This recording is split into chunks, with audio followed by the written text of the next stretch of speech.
Pronto. Então, vamos lá.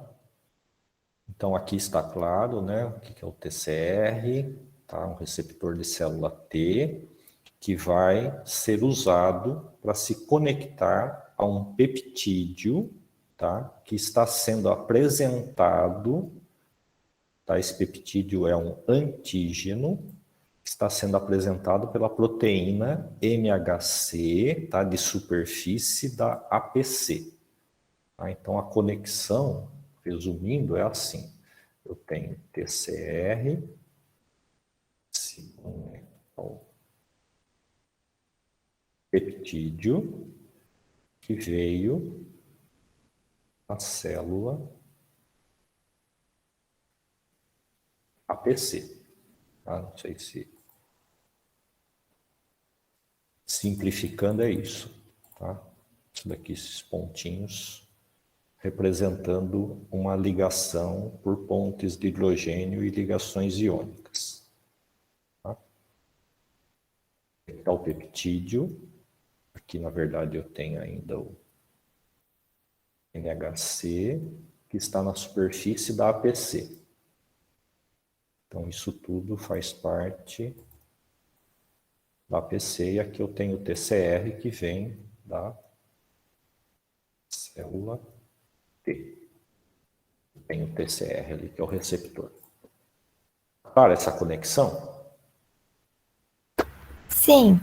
Esse MHC é o tipo 2, né? Depende. Ah, é? Tá bom. Isso. Indo para o que a Beatriz perguntou, existe MHC do tipo 1 e do tipo 2 que a Evelyn colocou. Qual que é a diferença? Se for antígenos processados no citossol, é MHC do tipo 1. Se for antígenos processados no fagossomo, tá? Que é uma organela, né? Você fagocitou aquilo e aquilo não está livre no citossol. Aí é o que a Evelyn colocou, que é o MHC do tipo 2. Mas não se preocupem com isso neste momento, tá? Daqui a 15 dias a gente volta aqui, uma aula só de MHC. Tá? Então, hoje praticamente vamos tentar entender, né, as funções aqui e diferenciar o que foi visto, né, é bem curtinho o texto aqui também. Vocês têm o Abas também para ler, que não é muito maior que isso. E o que eu queria discutir com vocês é recapitular a aula passada, né, que tem as conexões, ó, tem uma figurinha aqui. Isso é a aula 1 ainda, né? Deixa eu aumentar um pouquinho. E esta conexão aqui, ó. Então, pode ser aqui a resposta celular, né? Fagócito, linfócito T, auxiliar, o linfócito T citotóxico também, que são 2 tipos. Ok? Então, deixa eu voltar um pouquinho aqui para não perder o rumo das perguntas que já estão aqui. Então, professor, tem uma dúvida. Os diferentes princípios ativos das vacinas, RNAs, etc., são específicos para cada tipo de vírus, ou são maneiras diferentes de tratar o patógeno? Deixa eu tentar entender. Zé Ricardo, ajuda aí meu entendimento aqui, ajuda o professor.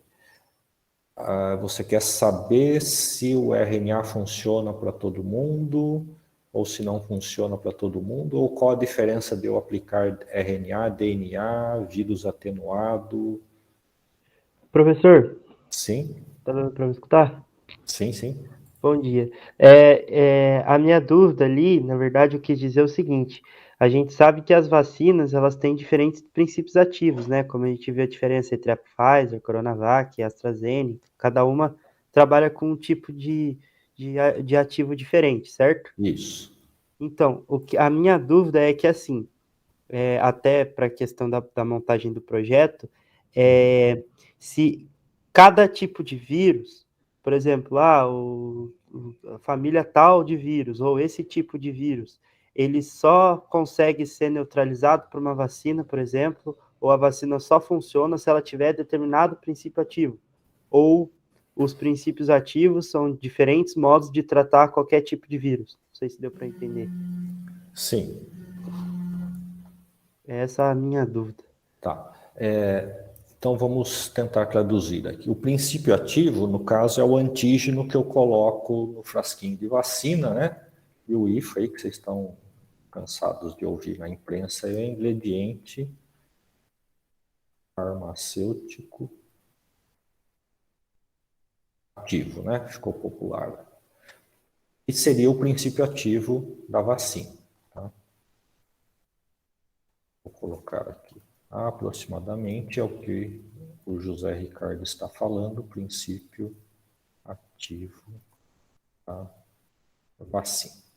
Bom, o que acontece quando eu coloco o RNA? Tá? Se eu colocar o princípio ativo RNA,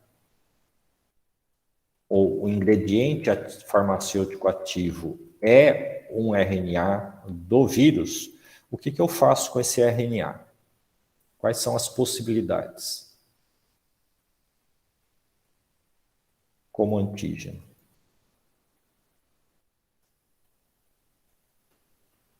Nenhuma?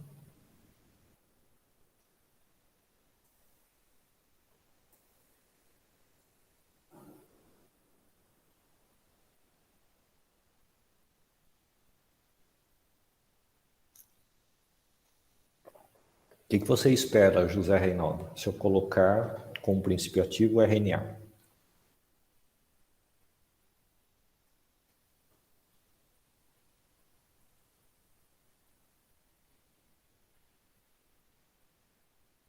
Codificar uma proteína viral, ok. Você pode escrever aqui também, tá, José Ricardo, no... Eu estou escrevendo aqui, não estou mostrando, só quem está no próprio arquivo aqui, né, é que está vendo. Tá, se vocês entrarem no link que eu coloquei aqui na aula, deixa eu colocar de novo, vocês vão direto para o doc online, aqui onde eu estou escrevendo, e vocês também. Então, codificar a proteína viral, isso, é uma possibilidade.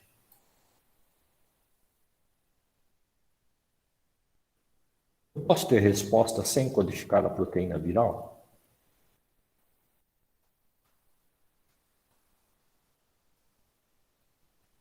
Porque eu gostaria que fosse codificada a proteína viral. Codificada, né, que eu possa produzir a proteína, né? Se eu tenho o código, eu espero produzir a proteína.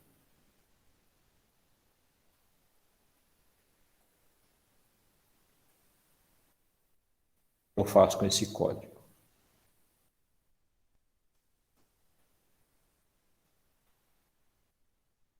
Produção de proteína viral.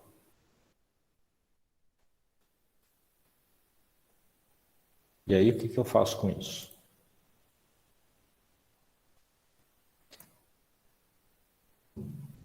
Para que serve uma proteína viral? Vamos lá na pergunta da Evelyn, aqui em vermelho. Quem responde? Evelyn, Beatriz.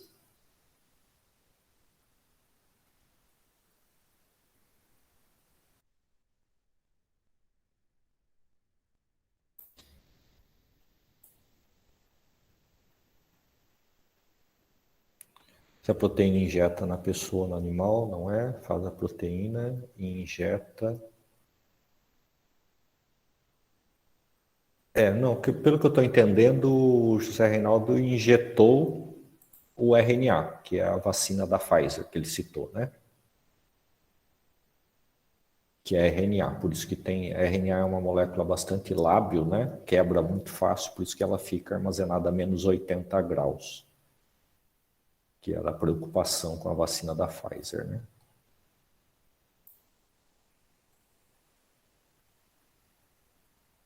Por causa da validade dela.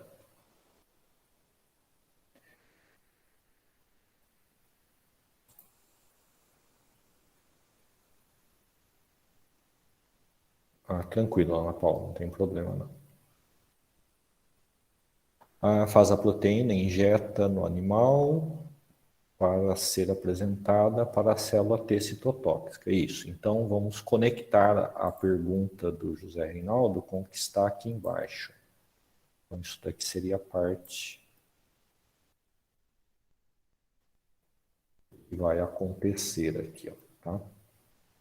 Então, se eu tenho, codifico proteína viral, essa proteína ela vai ser produzida no citossol, tá, de uma célula e vai ser apresentada, um peptídeo dela pode ser apresentada a uma célula ou fagocitada por uma célula, tá?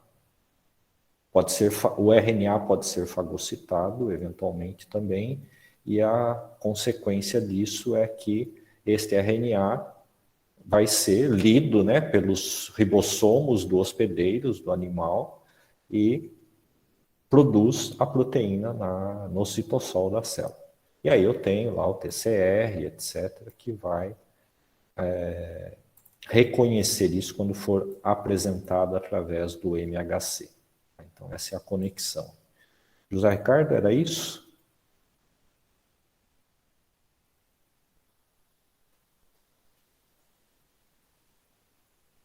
Beleza. Então tá lá, vamos ver. Quem não estiver entendendo, levanta a mão aí. Eu estou olhando agora para o arquivo aqui que a gente está escrevendo, tá? Estou nessa janela aqui. Professor, os patógenos que são utilizados para fazer vacinas têm que ser necessariamente vírus e bactérias ou pode ser fungos? Pode ser fungo, tá? Não tem problema. Geralmente não se tem vacinas para fungos em grande escala e a gente não tem campanhas de vacinação porque fungos são mais, eu vou arriscar aqui, tá? Com chance de estar falando coisa não muito precisa. Fungos são parasitas oportunistas, né? Geralmente nós não temos na rotina médica infecções graves por fungos, a não ser que o paciente esteja imunossuprimido. Tá? Você não vê as pessoas morrendo, deu uma epidemia de fungo e todo mundo se contaminou. Primeiro que o fungo, para se replicar, é lento, né? Leva 24 horas para se duplicar. Tá? Geralmente o tempo de duplicação, vocês vão ver ou já viram em microbiologia, você começa a aula hoje e vai ver o fungo crescendo dali 48 horas, 72 horas. Tem fungos que levam uma semana para aparecer colônias, né, ali no laboratório. Bactéria não, você coloca agora, à tarde você já está vendo bactéria ou está fermentando em 3 horas, né, que é comum no exame de urina tipo 1, né, que você já tem alguns parâmetros de que bactéria está lá, mesmo sem ter grandes quantidades de bactérias. Ok? Então, vírus e bactérias são os mais comuns, né? E vírus principalmente, porque vírus é o que tem até o termo viral, né? Que viralizou e etc. na internet, aí nas mídias, porque é muito rápido, tá? Ninguém utilizou o termo bacterializou ou fungou, né? Ou sei lá como que seria isso se fosse o fungo, né? Então, porque é muito rápido, a duplicação do vírus é muito rápido, porque são as nossas células que estão trabalhando, né? Não é aquela célula organizada ali, a bactéria, que tem que pegar nutrientes e fazer uma célula filha ali, ou fazer a duplicação, né? Ok? O vírus, você injetou material genético, toda célula que tiver injetado material genético produz uma quantidade enorme de vírus que lisam as células e isso expande rapidamente. Tá? Respondi a pergunta? Ok. Os anticorpos são os próprios BCRs, perfeito, tá? Na membrana plasmática do linfócito B. Ok, está correto.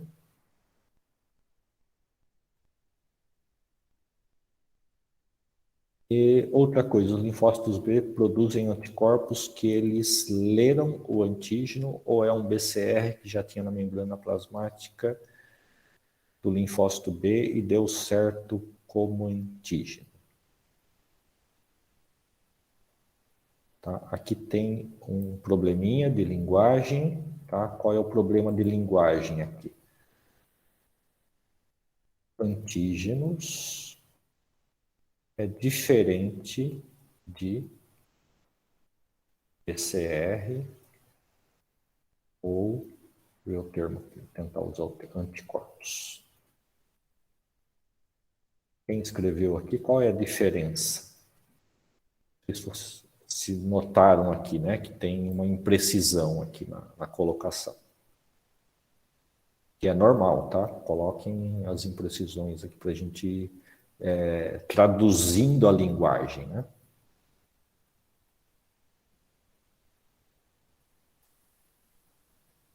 Alguém notou qual é a imprecisão aqui?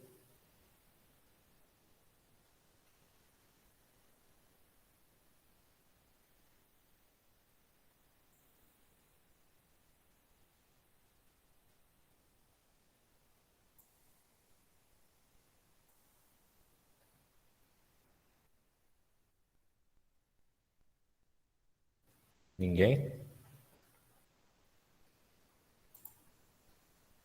Ó, vamos ler aqui para entender o que o colega ou a colega colocou aqui. Os linfócitos B produzem anticorpos, tá? Anticorpos são os BCRs, tá? Em um determinado momento, que leram o antígeno. Perfeito. Então, o anticorpo reconhece, né? Lê o antígeno, tá? E reconhece aquilo ou não reconhece. Ou é um BCR que já tinha na membrana plasmática e deu certo como antígeno. Ah, tá. Na verdade, tem um erro de interpretação minha aqui, que deu certo, tá? Não notei aqui. Exatamente isso, tá? Deu certo. O que é deu certo? Antígenos versus BCR. O deu certo aqui,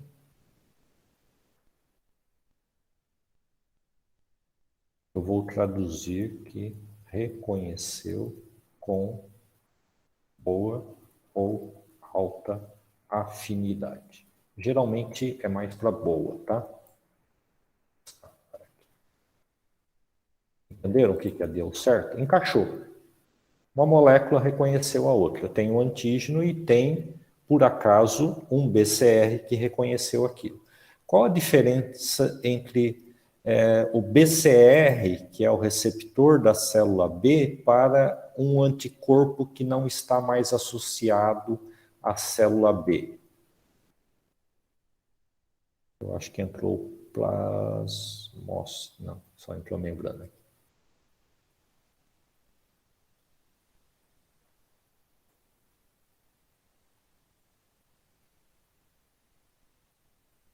Ninguém quer falar? Vocês não falam, eu acho que eu estou sozinho na sala de aula. Tudo bem que está gravando, né? Mas a minha conexão hoje está estável.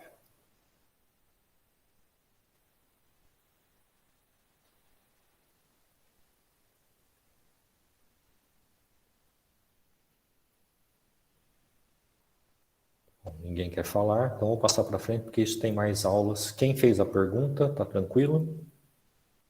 Na verdade, já estava com as respostas aqui, né? Tá ok.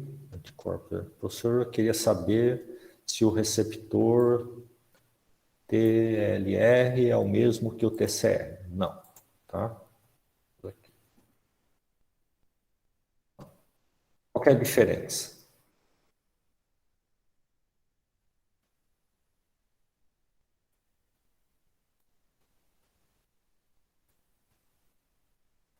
O que é um TCR, né? Isso aqui é a abreviação. Opa, perdão.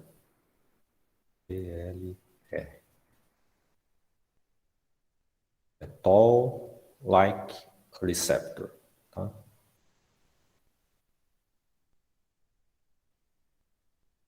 O que é like? Vocês sabem? Está escrito ali em inglês. Parece com o da mosca drosófila. Drosófila é muito estudado, né? A mosquinha da banana, vocês lembram dela do colégio, provavelmente, genética, né? Muitos estudos em genéticas. A base vem da drosófila, porque ela se multiplica muito rápido em laboratório, tem cromossomos gigantes, é fácil até de olhar em microscopia óptica, quando estão condensados, né? Os cromátides. Então, isso daqui é diferente do TCR, porque estes receptores reconhecem, ou fazem reconhecimento, ou aproveitar o Google aqui, de padrões moleculares.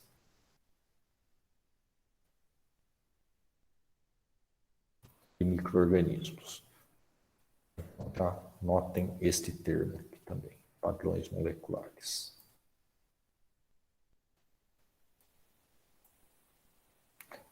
O TCR só reconhece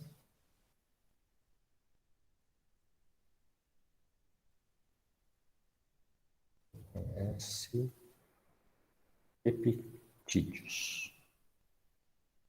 O BCR, aproveitando a deixa aqui, já mistura tudo,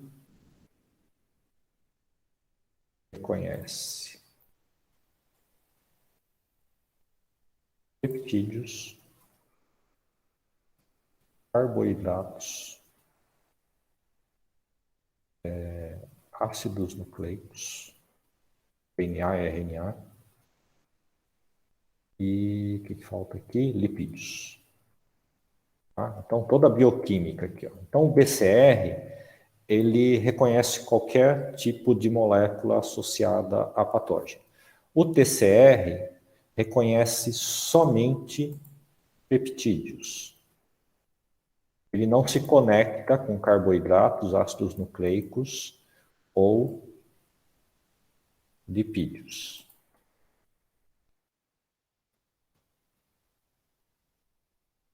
Não reconhecer significa não interage, tá?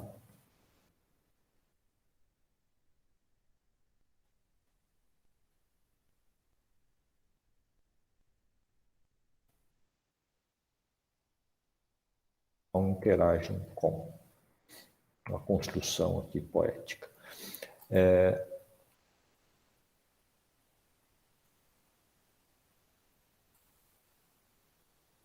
Vou aproveitar o corretor aqui. Entenderam isso?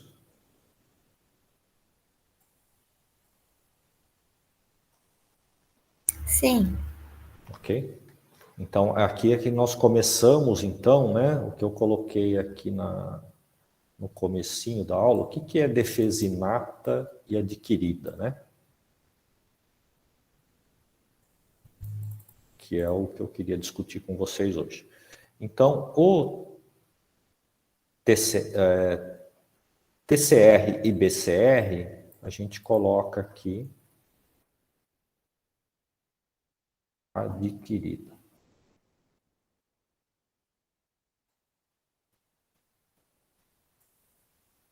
O TCR faz parte da defesa inata. Vocês já aprenderam a diferença?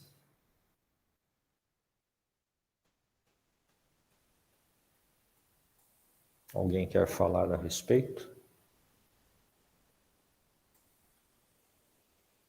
Por exemplo, alguém de vocês ou alguém na sala conhece alguém que pegou o Covid, deu positivo e se recuperou sem precisar assistência médica, hospitalar, UTI e etc.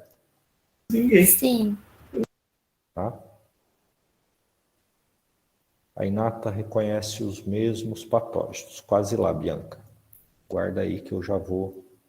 Se você puder transferir essa pergunta lá para o FAQ, eu já chego nela. Travou um pouquinho, eu travei. A defesa inata é a do nosso próprio organismo, né? Então, tipo assim, é os macrófagos e tudo. E a adquirida vai ser a específica para um vírus ou para um patógeno, não é? Um negócio assim? Mas não é do nosso organismo? Ah, é. Também. Mas é que é como se a inata já tivesse meio que pronta e a adquirida é específica. Então, tem um vírus que entrou que a inata não conseguiu combater ele. E aí a adquirida vai e é específica para aquilo. Acho que é isso. Isso. Então a Evelyn deu uma boa definição aqui, tá? Defesa pronta. Defesa pronta. Nascemos com ela.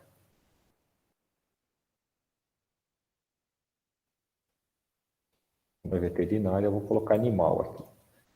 A gente coloca animal, parece que não é o nosso, né? Nós somos animais também, tá? Lembrem-se disso. Nós não somos vegetais, nem fungos, nem protozoários. Nós somos animais, então vamos colocar animal aqui, nos incluímos dentro deste grupo, zoo.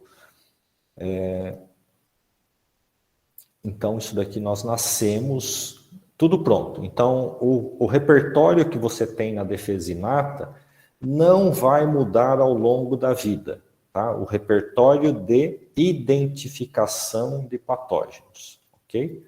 E a Morsa está auxiliando aqui, esperam ser selecionadas para defender. Ok.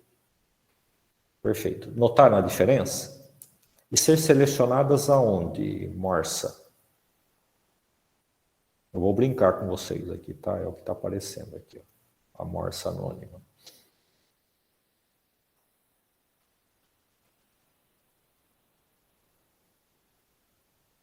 A Morsa acho que foi dar um mergulho. Ah, voltou.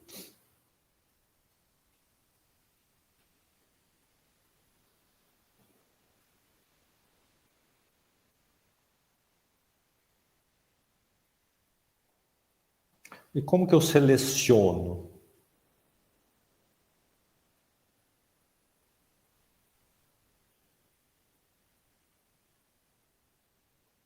Como assim? Como que seleciona? Está lá na sua pergunta inicial, Evelyn. Como que eu seleciono? Isso, a Karen colocou aqui quando a inata não é o suficiente. A adquirida é depois de um primeiro contato, tá certo, Isabela? A inata é a primeira linha de defesa, tá certo, Karen? Estou de baixo para cima aqui. A inata reconhece os mesmos patógenos. É só atenção aqui, tá? Deixa eu puxar para cá.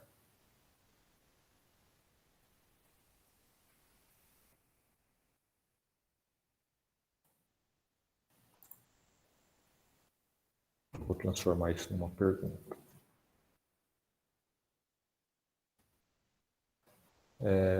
O que você quis dizer com isso, Bianca? Tenta traduzir para a gente aqui.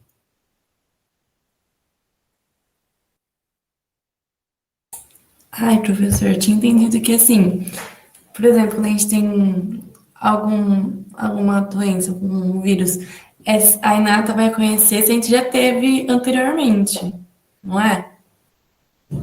A inata, não. Ah, então eu me confundi, acho. Isso, essa que é a grande discussão aqui. A inata, você não precisa ter a doença previamente, ela está pronta. Tá? E traduzindo aqui, né, a inata reconhece os mesmos patógenos, na verdade é uma pergunta, né? A defesa inata reconhece padrões moleculares associados a patógeno. Sempre os mesmos padrões moleculares. Então, nós temos receptores TLRs, por exemplo, que sempre vão reconhecer carboidrato. Tem um subtipo de TLR, né, que é o Toll-like receptor, que reconhece um outro padrão molecular. Pode ser ácidos nucleicos, pode ser lipídios e etc. Tem uma listinha ali na aula que está gravada, tá?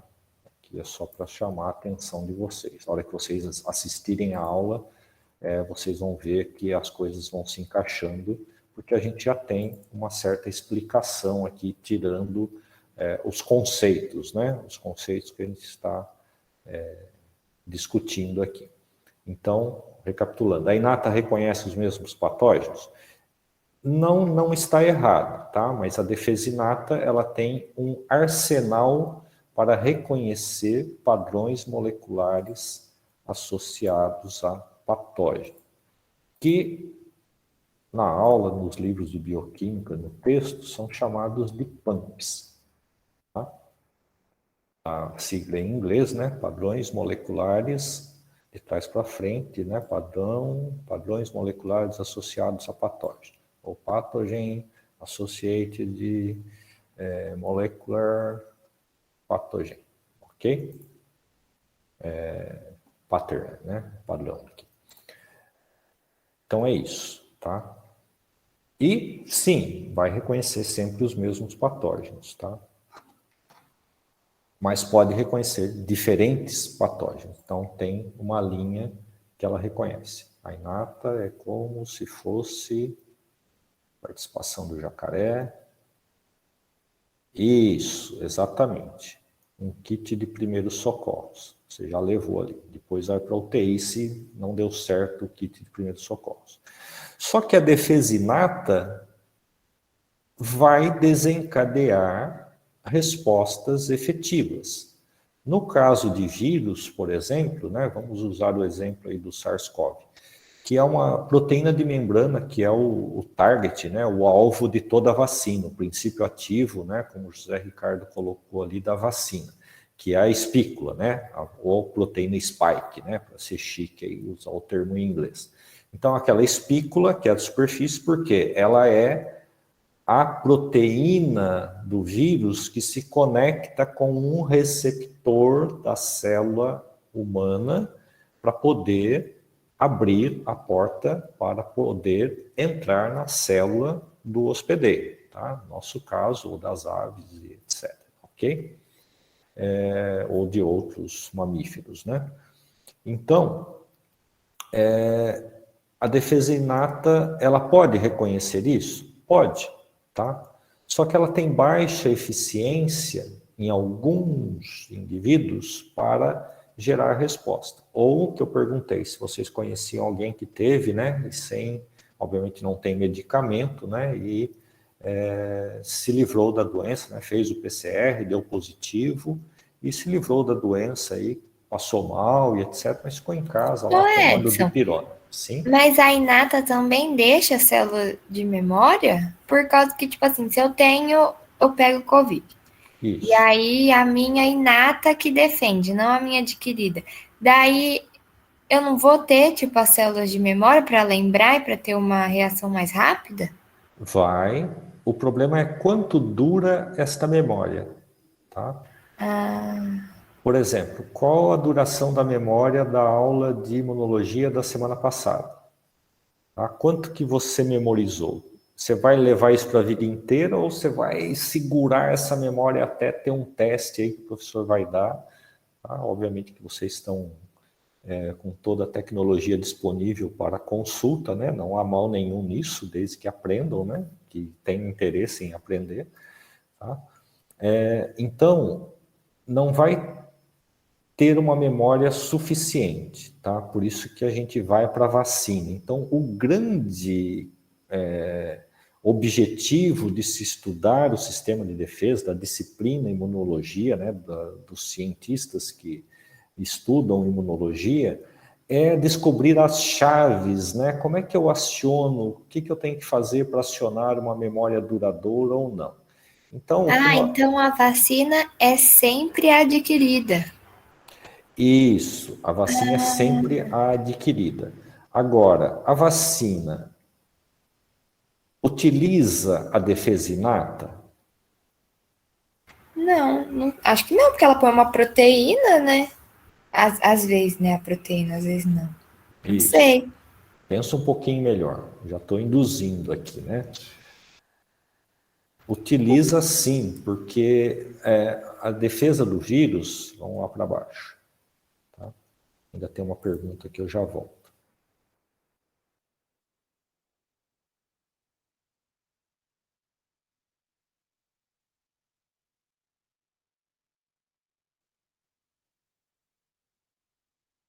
Defesa contra vírus. O que eu preciso? Anticorpos, né? Todo mundo. Por que os anticorpos são importantes? Porque eles bloqueiam, vão bloquear um contato com o vírus antes dele invadir a célula. Ok?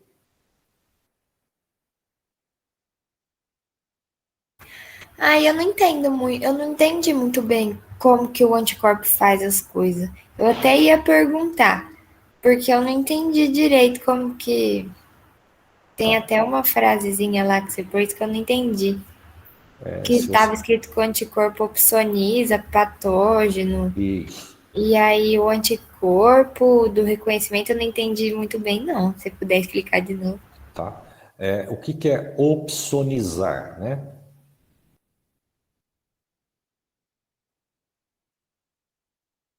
Entendeu o que é opsonizar, Evelyn? Eu não, mais ou menos, esqueci já. Cobrir. Então, para cada antígeno,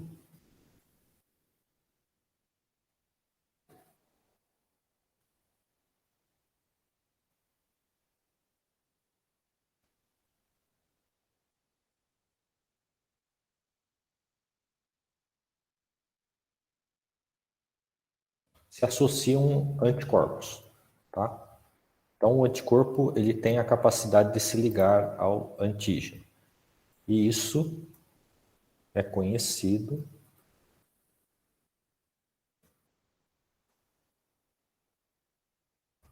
de opsonização. Então, esse é um termo aqui da imunologia, mais um para vocês colocarem aí, tá? É um dicionário, né? Vocês vão montar um dicionário na cabeça de vocês. Aí. Se esqueceu a palavrinha aqui, ou o palavrão, né? É o quê? Associação. Nada mais é do que associação. Ok? Associam com anticorpos. Então, imagine que você tem a superfície, né, do vírus e o anticorpo vai se ligando nas proteínas, porque o anticorpo é uma proteína, né? Ok? Então, só para fixar ali. O anticorpo é uma proteína secretada pelos linfócitos B, tá? Depois que foi reconhecido por um anticorpo de superfície, que é o BCR, que a gente falou há pouco. Então, eu tenho a célula B, ou linfócito B, que tem um BCR, que é um anticorpo de membrana, tá? É exatamente isso, tá? Como foi colocado ali por alguém. Depois que esta célula foi ativada, né? Estava ali dormindo, reconheci essa proteína. Ela passa a se diferenciar, expande, né? Muitas células B, que vão ser chamadas plasmócitos, não precisa anotar isso agora. E este nível de resposta passa a secretar o anticorpo. Então, o anticorpo está no nosso soro, no soro do animal. Tá? No plasma do animal, porque os linfócitos B estão produzindo proteínas e secretando na circulação. Então, esses anticorpos circulantes, quando tiver o aparecimento do patógeno que ele reconhece, ele cobre este patógeno. Tá? E este patógeno, obviamente, se eu neutralizar a espícula do SARS-CoV, ele vai conseguir invadir a minha célula? Não. Tá? Pronto, neutralizei o vírus. Então, o nível de anticorpo é interessante. Agora, do ponto de vista da vacina, a resposta B, ela vem independente, tá? Até um certo ponto, tá? Não é bem assim, mas vamos tentar marcar, né? Fixar. O linfócito B é autônomo, ele entra em contato com proteínas, com lipídios, ácidos nucleicos, e se ele reconhecer aquilo com uma determinada afinidade, né, constante de associação, que é bioquímica a gente fala que é KM, né, substrato, etc., enzima substrato, aqui eu tenho uma constante de associação. Com que força esse anticorpo, esse BCR que está na superfície, o linfócito B, reconheceu aquela molécula estranha? Tem uma força mínima, vai desencadear a resposta, tá? É a seleção, né? Eu chamei um linfócito B para dar uma resposta. Selecionei. Daí, o que vai acontecer? Eu vou secretar anticorpos. Mas, dependendo da carga viral e a quantidade de anticorpos que eu tenho na circulação, isso não é suficiente. Alguns vírus vão invadir as suas células. Aí, qual resposta, que arma eu tenho para combater o vírus que invadiu a célula? Na vacina, que tipo de resposta que eu tenho que desencadear?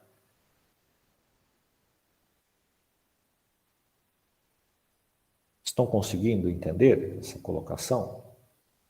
Aí entra a defesa inata. Mais ou menos. Então, eu não entendi direito, para falar a verdade. Tá. Aí vem depois a resposta B, tá tranquilo para todo mundo? Ó, vou considerar que a Evelyn está de porta-voz, aqui só ela que fala. Eu acho que sim. É a representante da turma de imunologia. Que se a Evelyn falar, tá falado, tá? Se ela falar que a prova é amanhã, eu faço a prova amanhã, porque... Então não vai ter prova na disciplina. Ok.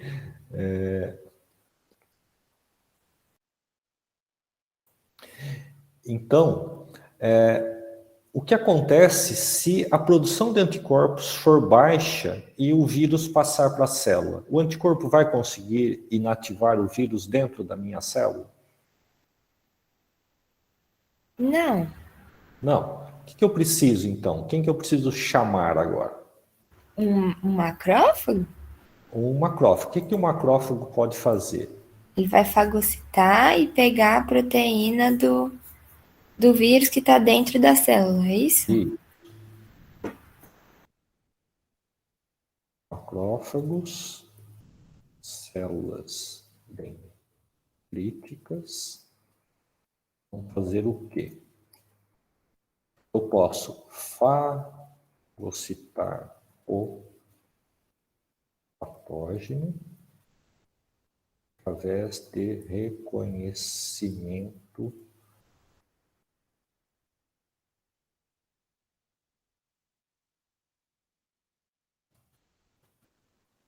de pumps. Todo mundo já entende o que é um pump? Também posso fagocitar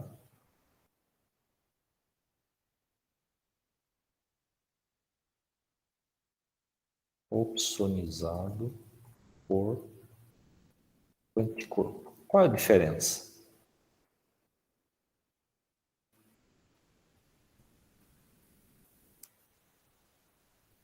Notaram que entrou um intermediário aqui no meio do caminho dos fagócitos? O anticorpo, só isso, né? Isso. E como que o macrófago fagocita o anticorpo? Não sei. Engole ele igual o outro, né? Isso.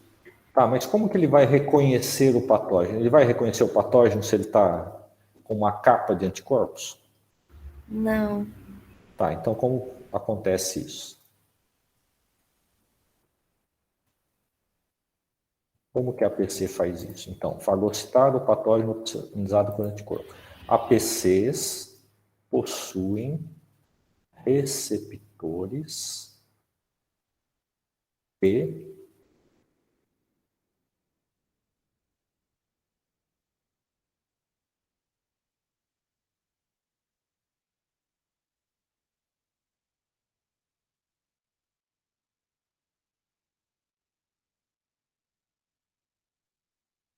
vou colocar outro sinônimo aqui, tá? Imunoglobulina. A mesma coisa que anticorpos. Certo? Aproveita a deixa aqui, introduzo mais um nominho para vocês aqui. Imunoglobulina. Já devem ter ouvido falar também, obviamente, tá? Mas é a mesma coisa que anticorpo. Então, o que acontece? A APC, ela possui receptores para anticorpos e receptores de regiões conservadas. Isso é importante. Tá? O que é uma região conservada? Não importa para a APC que anticorpo se ligou ao patógeno. Ele reconhece o anticorpo numa região que não é variável, tá? Não é a região que está identificando o patógeno. Então, todos os anticorpos têm uma região conservada, que em imunologia a gente chama de FC, fragmento conservado, fragmento da proteína, tá? Conservado. Ou seja, geneticamente não é variável. O que varia é o que reconhece o anticorpo, o que reconhece o patógeno, perdão. Tá? Então, aqui o PAMP eu posso reconhecer através de TLRs, receptores de metilformina, que aparecem no texto, é um outro receptor, receptores de manose, é um carboidrato, né? E geralmente está associado a patógenos, que é diferente dos nossos carboidratos. Metformina não é metformina. Metilformina, tá? Metformina é um medicamento. Deixa eu recusar. Metilformina. Ok? Entenderam essa diferença? Notem que eu estou conduzindo junto, né? Porque a inata, ela está intimamente ligado à resposta da defesa adquirida.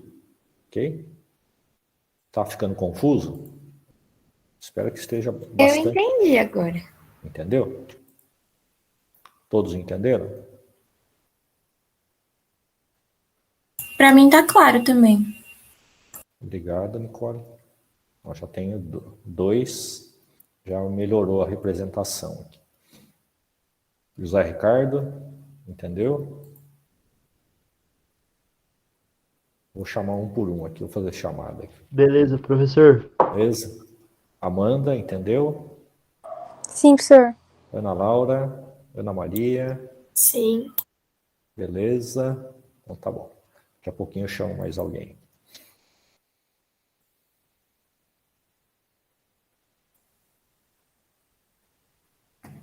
E aí eu vou ter, então, uma resposta. Aí o que o fagócito faz com isso, né? Ele vai fagocitar o patógeno do anticorpo, na sequência ele processa. Edson, Oi. a Karen e a Bianca falaram que ficou um pouco confuso para elas no chat. Em que ponto está confuso? Vamos tentar achar aqui. Um pouco confuso. Neste momento eu não espero, por isso que eu falei para vocês, espero que esteja dando um nó na cabeça aí de vocês, né?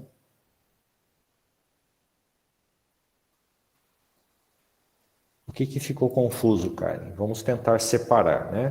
Tenta separar o que é os conceitos, né? Eu estou tentando ir devagar aqui, né? E a hora que vocês colocam a pergunta é o freio, né?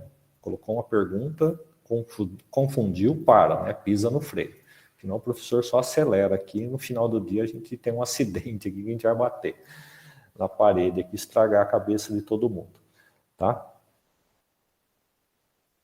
Então, Bianca e Karen, tentem especificar o que está confuso. Até onde vocês entenderam, do zero, eu volto. Professor, eu fiquei meio confusa na parte da opsonização. Tá.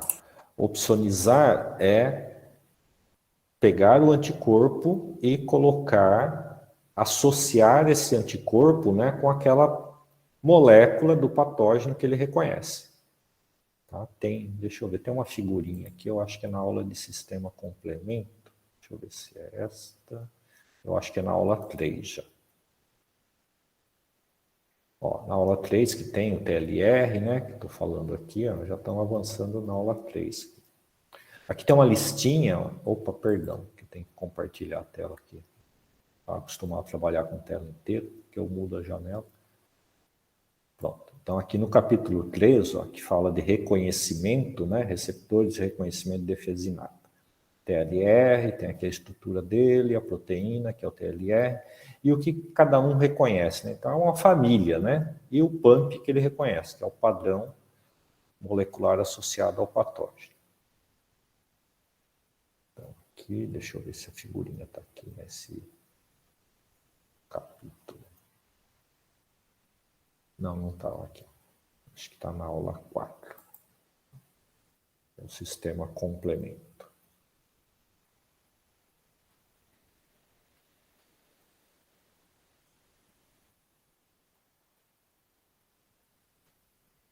Ó, e essa figura aqui representa uma opsonização, não é por anticorpos, tá? Mas é pelo complemento.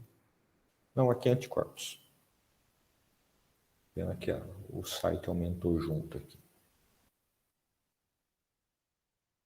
Então, anticorpo, antígeno e aqui a opsonização. Ó. Eu cobri o antígeno, é que aqui está representando um antígeno isolado, né? Se fosse um micro-organismo aqui, eu estou neutralizando. Notem que eu não deixo mais pontos de contato para o macrófago ou para a célula dendrítica, mas o macrófago tem o receptor FC, o que é? Esse pedacinho aqui, ó, que é sempre conservado nos anticorpos. É tudo igual, né? Economia de material genético, etc.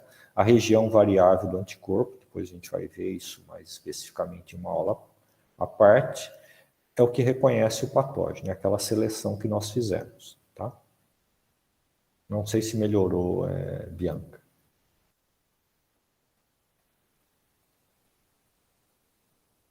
Aí a APC vai no UFC, né? Para reconhecer, é isso? Isso, exatamente. Aí a APC vem aqui para fagocitar. Ao invés de fagocitar direto aqui o antígeno, né, ou o patógeno, ela vai reconhecer o anticorpo que chegou primeiro ali, mais eficiente, né, para reconhecer o antígeno associado ao patógeno. É isso mesmo. Deu uma Não, clareada? agora eu entendi. Karen? Eu não tinha entendido a função dos APCs, mas agora eu entendi também. Obrigada. Tá, de nada. APC fagócito, né, vai fagocitar.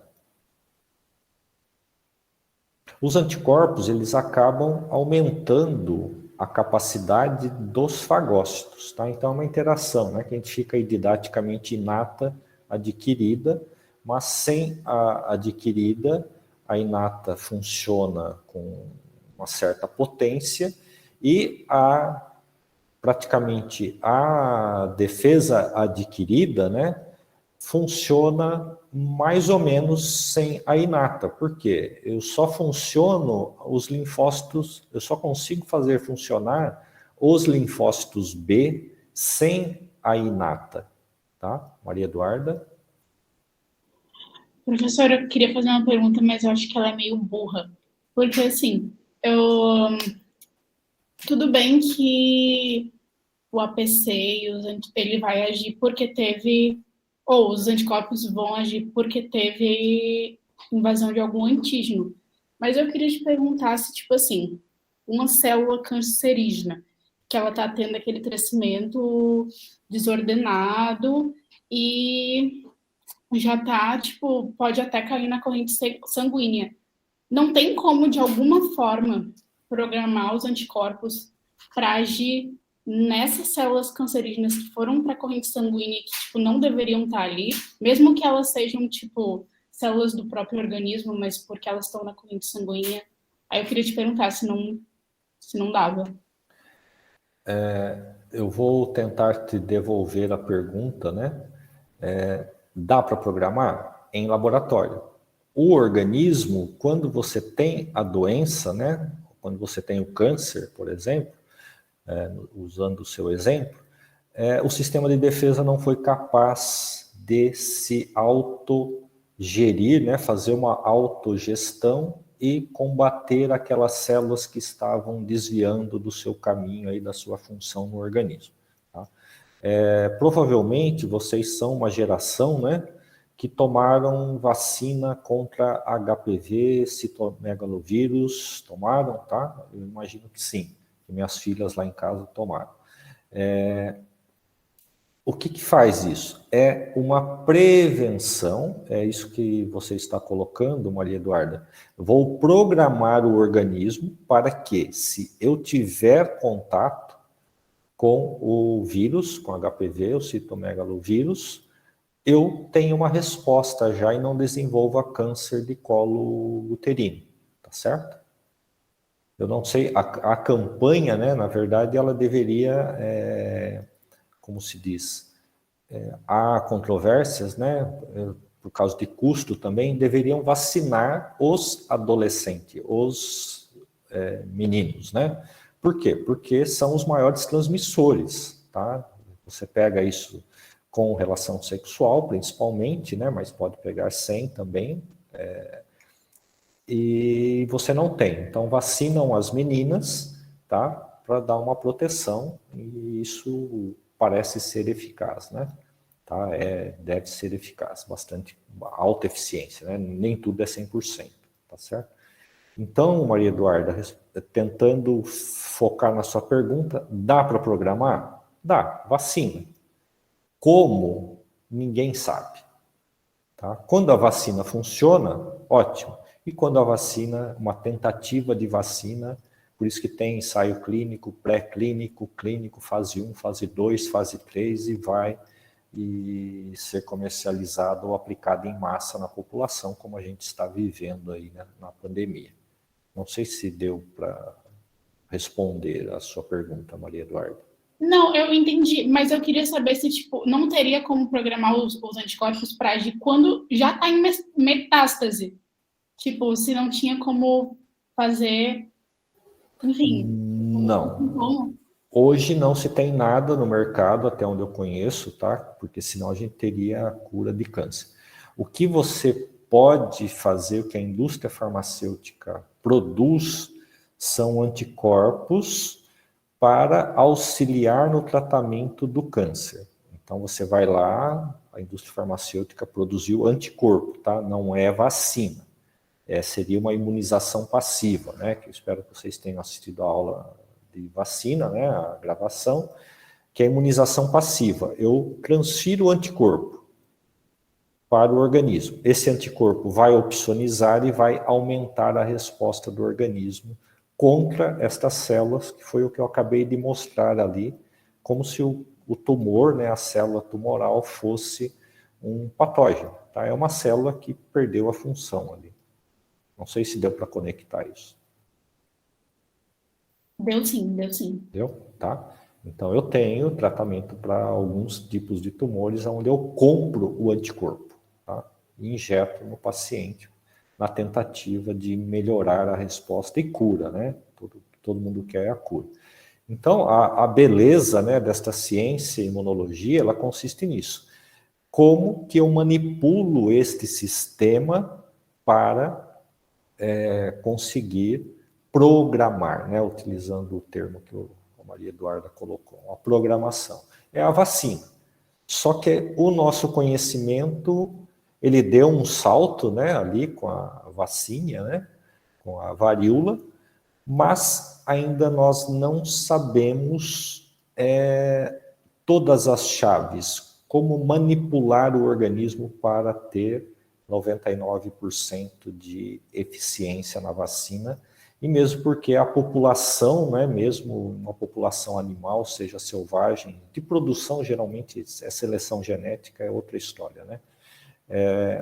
Mas de uma população humana aí, quase 8, 9 bilhões de habitantes, né, chegando próximo disso, acho que está em 8, né, ou próximo disso, a variabilidade genética é muito grande. Aí você observa que tem gente que adoece, tem gente que morre, tem gente que não fica doente. Nem vai ficar sabendo que teve contato com o vírus. Deu um espirro aqui, acolá, não teve febre. Se você fizer um estudo epidemiológico, você pode detectar anticorpos ali. Mas a pessoa nem tomou conhecimento que teve contato com o vírus, tá? Então, acho que eu respondi, né? Quem mais? Respondeu sim, obrigada. De nada. Então, vamos ver o que mais tem aqui. Deixa eu diminuir um pouquinho aqui.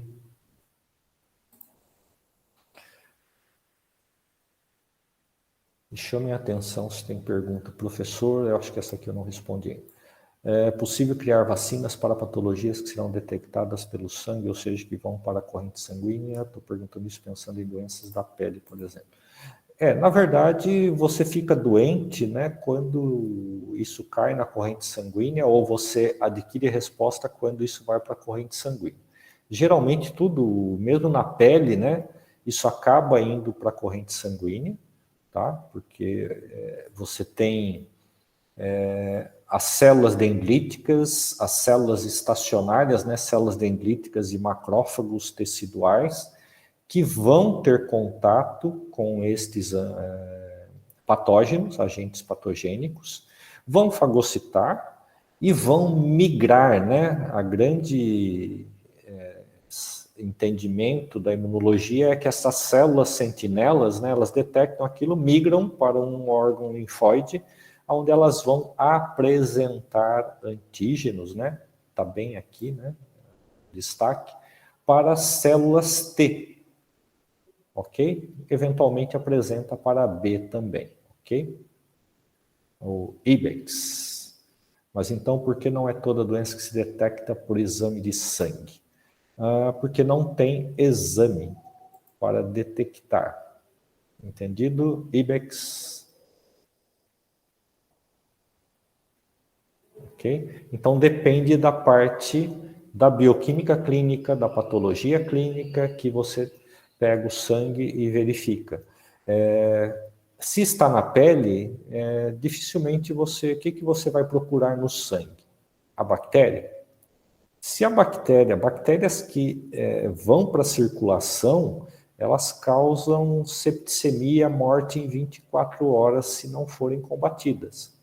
Às vezes você tem uma infecção localizada, pode ser uma infecção de garganta, pode ser uma infecção renal, e se isso migrar, né, por isso que você tem defesas, né, você tem fagócitos que tem que ficar combatendo isso. Por quê? Em 24 horas, imagina, um sangue que é doce, né, 60 miligramas por decilitro de glicose, altamente nutritivo, cheio de oxigênio, uma bactéria aeróbica que caía ali na sua circulação é um meio de cultura. Tá? Então, é o meio de cultura que vai te levar a óbito em menos de 24 horas, dá choque, né? Professor, o papel dos anticorpos, então, é incentivar o macrófago a fagocitar os antígenos. Perfeito. Quem que escreveu isso?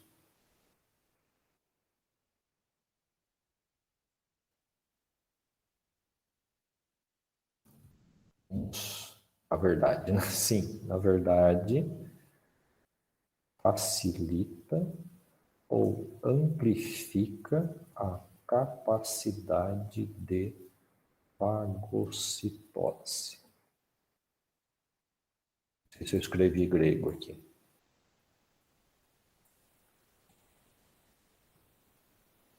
O que amplifica, né?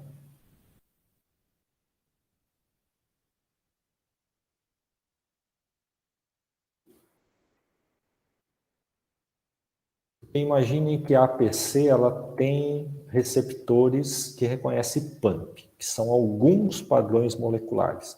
Se o patógeno não tiver esses padrões moleculares que está pré-programado para ter um receptor no fagócito, ele não vai reconhecer o patógeno. Se ele não reconhece o patógeno, faz a festa. Aí entra o papel dos anticorpos, tá? Se der tempo, né, de você processar isso, você vai ter os anticorpos que reconhecem na superfície do patógeno o que o macrófago, que um APC não é capaz de reconhecer com eficiência. Aí eu consigo fagocitar. Então essa interação, defesa inata, defesa adquirida, ok? Deixa eu ver, acho que eu passei por todo mundo aqui, deixei alguma coisa sem responder? Acho que não, né? Na minha bagunça desorganizada aqui. Depois eu transformo isso num FAQ certinho, eu faço uma revisão. mas fica esse arquivo aqui, tá? Deixa eu colocar certinho aqui na pasta da disciplina.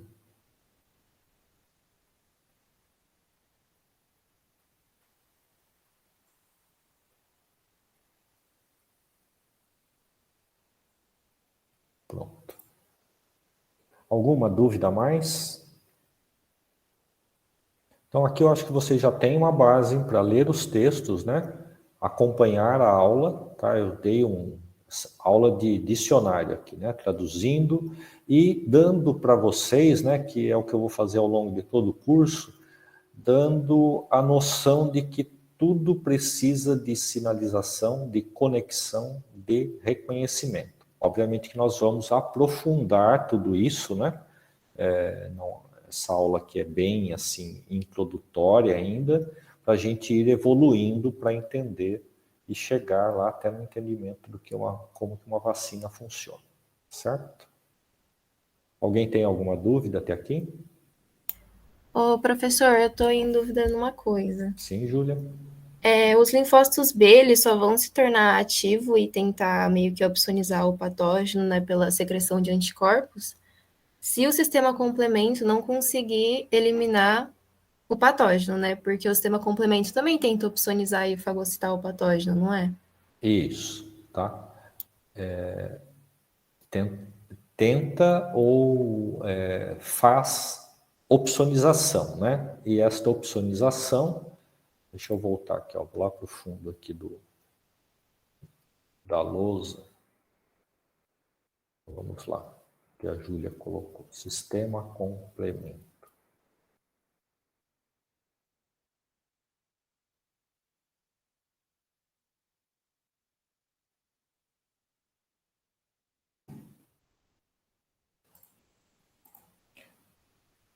A mesma coisa, né? Então, já entenderam o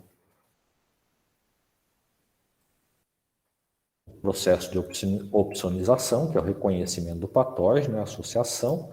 E o que eu faço com isso? O sistema complemento, se ele for eficiente, sistema complemento, eu vou colocar aqui, mas não falem para ninguém que eu escrevi isso aqui, que algumas pessoas, né, veio agora e com a pandemia, falando aqui que são anticorpos primitivos. Eu não gosto muito do termo, não, tá? Que é um anticorpo, seria os anticorpos da defesa inata.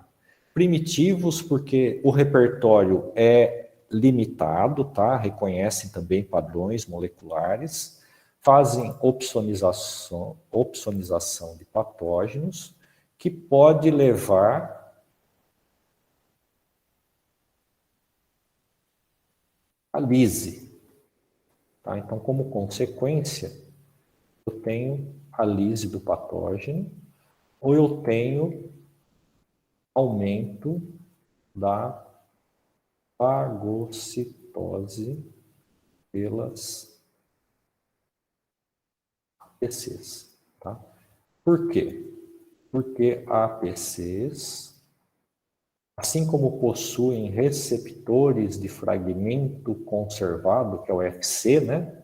Possuem receptores para o sistema complemento. Olha que interessante isso. Então, as APCs, além de reconhecer PAMP, ela reconhece o anticorpo associado a patógeno, ela reconhece o sistema complemento associado a patógeno. Sistema complemento, está lá na aula 4, né?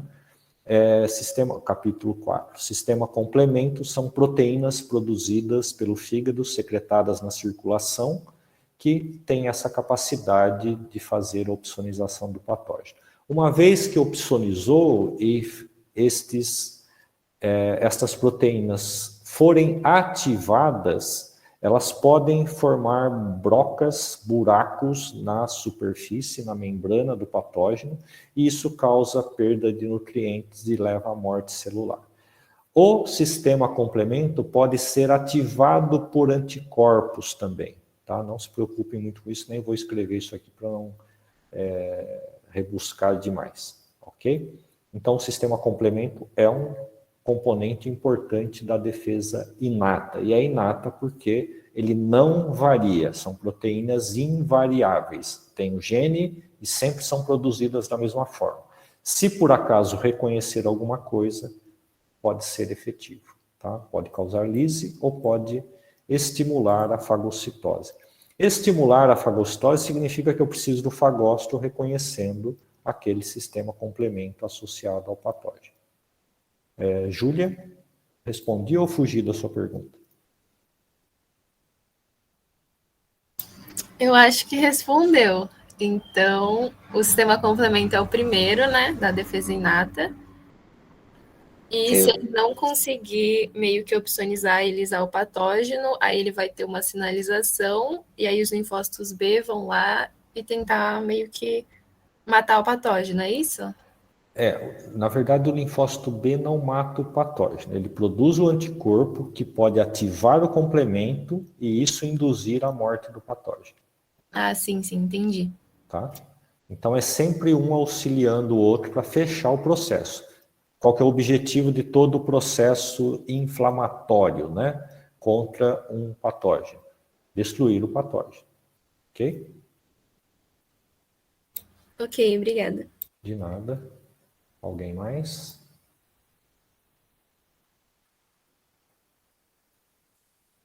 Então, o que eu quero deixar como mensagem aqui para vocês começarem a assistir as aulas, tem 2 horas de gravação, 2 horas e pouquinho, está em dois vídeos separados, tá? Vou mostrar aqui.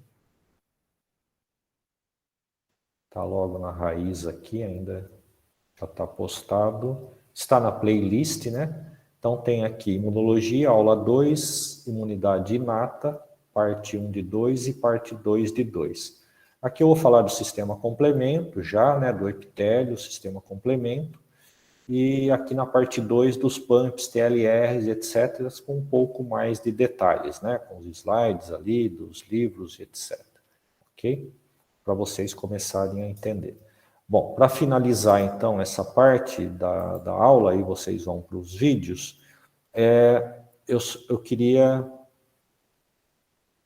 cumprir o objetivo que era que vocês saíssem com essa separação, defesa inata, defesa adquirida, uma separação que é mais didática do que funcional, porque uma coisa não funciona sem a outra. Se você não tiver defesa inata adquirida, não é suficiente. E se você adquirida sem a inata, também não é eficiente. Quando que eu sei que nada funcionou? Quando eu tenho a doença. Tá? Então a resposta é, passou por todo esse sistema, eu tenho uma doença instalada em uma determinada população, um determinado indivíduo animal, tá? Uma espécie animal. Ok? Então, essa é o estímulo que eu queria dar para vocês aqui começarem a entender ali o texto e a imunologia com um pouquinho mais de detalhes. Cumpri a tarefa? Ficou claro esse objetivo dessa conversa?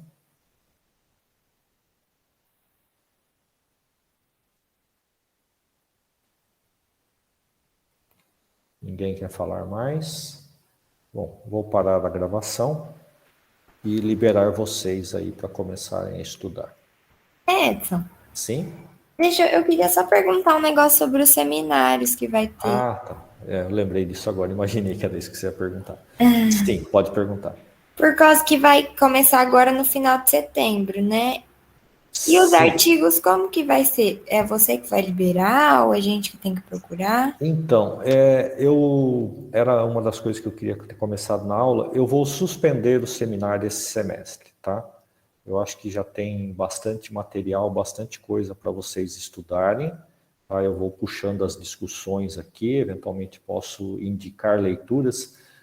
Já tem indicação de leituras, né? Então, aqui, ó, vou pegar um exemplo aqui na aula que hoje, que está como capítulo 2, células de defesa.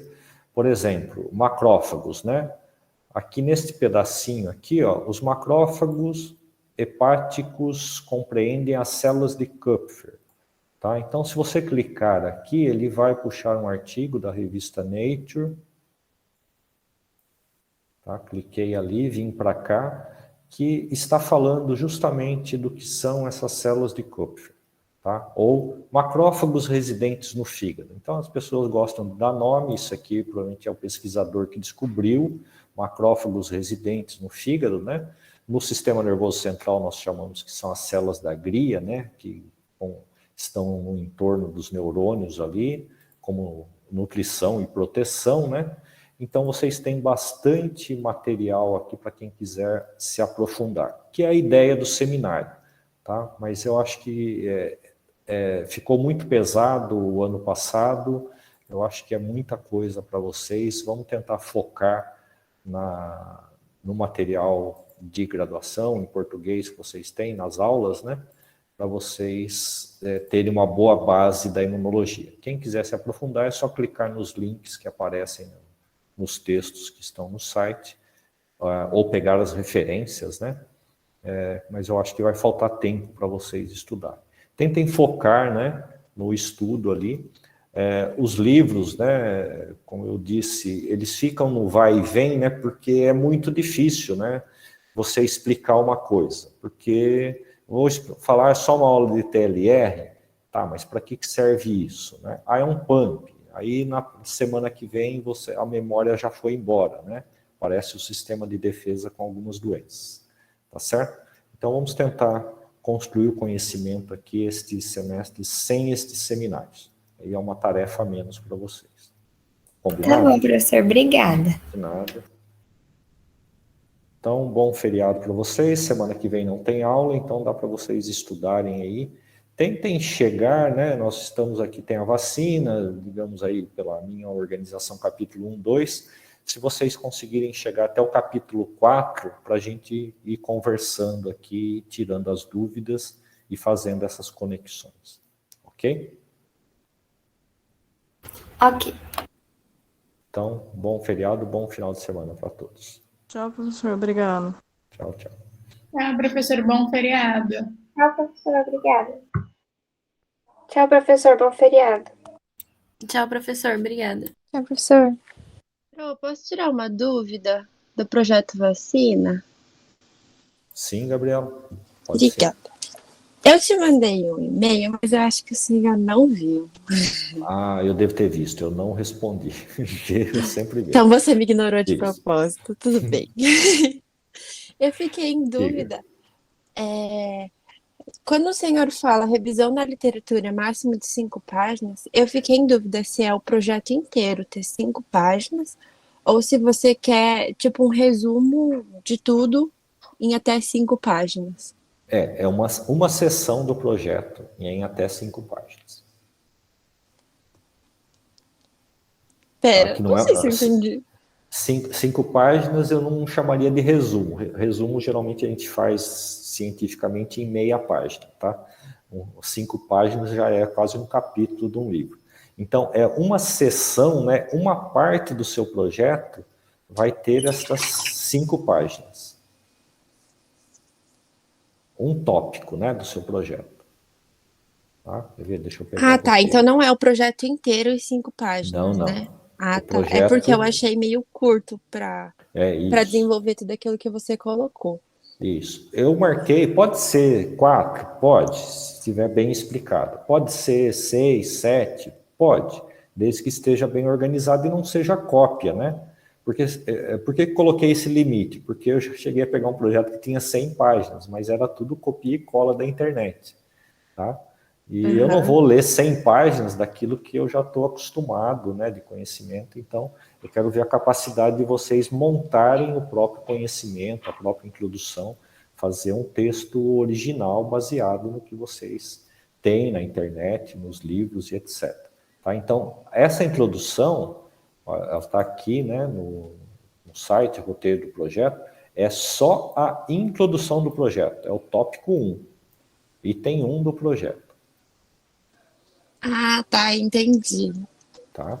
Depois, no tópico 5, que é a fundamentação científica, é que você vai poder dar um pouquinho mais de detalhes de como as coisas são feitas. Tá certo? Tá. E outra coisa que não ficou muito clara, acho que para mim, é esse tópico da hipótese. Não entendi o que o senhor quer com isso. A hipótese é bem simples. Primeiro, para vocês aprenderem o que é a hipótese, tá? A hipótese, geralmente, a gente constrói uma hipótese fazendo uma pergunta. Qual que é a sua pergunta do seu projeto? Você já sabe o patógeno, por exemplo, que você vai estudar? A gente escolheu a PIF. PIF, tá. Aí, o que você espera que o seu projeto dê como resultado se ele for executado? Acho que seria. Não sei, acho que é conseguir fazer uma vacina que amenize o efeito da PIF, entendeu? Isso, exatamente. Então, a sua hipótese é produção de uma vacina eficaz contra a PIF. Certo? Tá, entendi. Aí, depois você pode melhorar essa hipótese, por exemplo, eu vou fazer uma vacina de RNA. Aí, qual seria a sua pergunta? Uma vacina contendo, né, o IFA, que é um RNA, o princípio ativo da vacina que a gente começou discutindo ali com a pergunta do José Ricardo. É eficaz contra a PIF? Vai ser eficaz contra a PIF? Seria a sua pergunta. A hora que você tira o ponto de interrogação, você afirma qual que é a sua hipótese. Uma vacina de RNA é eficaz, será eficaz contra a PIF. Tá, acho que entendi. Tá? Vai exercitando, aí você pode escrever a sua hipótese, eu dou uma olhada, se eu não responder o e-mail, você me cobra aqui nos intervalos, tá certo? Aham. Tá bom. Então, combinado. Obrigada, viu? Professor, De nada. Giovana? eu também tô com dúvida nisso. Por exemplo, assim, se eu formulo a hipótese, aí depois como que eu vou dizer se a minha hipótese é verdadeira, se não tem como, eu precisaria de um laboratório, né, para testar o princípio ativo e tudo. Tipo, Isso. como que a gente vai fazer isso? Por isso que nós vamos ficar no projeto. Você tem toda a razão. Para provar a sua hipótese, você tem que ir para a prática. Por exemplo, quando os chineses começaram a desenvolver o IFA para uma das vacinas, que é a nossa Coronavac aí do Butantan. Tá? Qual que era a hipótese deles? Olha, se eu atenuar o vírus, que é o clássico de produção de vacina, né? Atenuo o vírus rapidamente, coloco todo esse vírus inativado ou atenuado, né? Tem uma certa diferença aí de concepção. Inativei o vírus. Esse vírus não vai se replicar, tá, dentro do organismo, mas ele tem todas as características para desencadear uma resposta. Qual que era a hipótese quando fizeram esse projeto? Que o vírus inativado vai gerar resposta de defesa eficiente. Tá? Qual que era a pergunta deles? Será que o vírus inativado vai ser uma boa vacina? Tá certo? Entendi. Então, por isso que é projeto, não é execução. Então, você formula a hipótese, mas você não vai provar se a sua hipótese é verdadeira ou falsa, porque vocês não vão executar o projeto. Você vai vender o projeto. Por isso que o projeto acaba com o pitch, né? Que é a apresentação para você ter financiamento para o seu projeto. Tá bom, professor, obrigada. De nada, disponha. Professor, Ana eu Laura? fiquei em dúvida também sobre o que você pediu a infraestrutura física. Você queria que a gente falasse sobre, tipo, o laboratório em si ou sobre cada equipamento que a gente vai precisar? Porque eu vi num site um monte de equipamento com os nomes estranhos assim. Isso. Então, primeiro para vocês terem contato com todos esses nomes estranhos aí. Se você no laboratório você vai precisar de uma lista de equipamentos, o máximo que você conseguir. Ah, então tem que colocar tudo, porque eu achei, Isso. tipo, bastante mesmo. Isso, exatamente. Aí é para vocês terem então tá. contato com a complexidade, né? Que eu citei ali na aula e a gente discutimos ali com a Helena, que eu falei, o Brasil não tem infraestrutura para produzir uma vacina, tá? Por quê? É muita coisa. Uma coisa é você invasar, né, o princípio ativo, o IFA da Coronavac, eu estou usando como exemplo, tá? A outra coisa é você ter infraestrutura para produzir o IFA aqui no Brasil, tá? Que é outro laboratório, ok? Tá bom, entendi. Obrigada. De nada. Professora, eu também tenho uma dúvida sobre o projeto vacina. Pode falar, Beatriz. Então, é que assim, na aula acho que a passada, a professora Helena, ela falou sobre o nível de biossegurança. Aí meu grupo estava pesquisando, se a gente criar uma vacina que não dá para fazer no Brasil por causa do nível de biossegurança, a gente pode continuar o projeto ou não? Pode, e aí o que você pode colocar no seu projeto é que você vai instalar este nível de biossegurança na sua empresa. Tá certo? Tá. Eu anotei aqui também alguma coisa sobre a ABNT. A gente tem que fazer o trabalho todo no formato ABNT ou não? Isso, preferencialmente no formato ABNT. Aí tem que ter capa, agradecimento, epígrafe, o negócio todo. Isso. Tá Tá? bom. Obrigada, professor. Bom De feriado. nada. Bom feriado. Alguém mais? Professor, eu não entendi direito o que é para fazer no cronograma para o desenvolvimento do projeto. Tá. O cronograma, isso eu ainda vou marcar com a Helena, né? Por isso que eu dividi os grupos. Como que você faz? Você vai ter que especificar os objetivos, que são as etapas que você tem que cumprir para chegar lá no frasquinho de vacina para injetar, para começar os testes, certo? Aí, o que vai acontecer? Para cada objetivo, você tem que ter um prazo no cronograma para a execução daquele objetivo. Então, é tudo casadinho, tá? Um objetivo, copio os objetivos no formato de uma tabela e coloco qual mês, quantos meses, quantos anos eu vou levar para cumprir aquele objetivo. Ah, sim, entendi. Obrigada. Ok? De nada. Alguém mais? Agora que eu vi a Helena aqui. Helena, tem algum comentário no final da discussão aqui?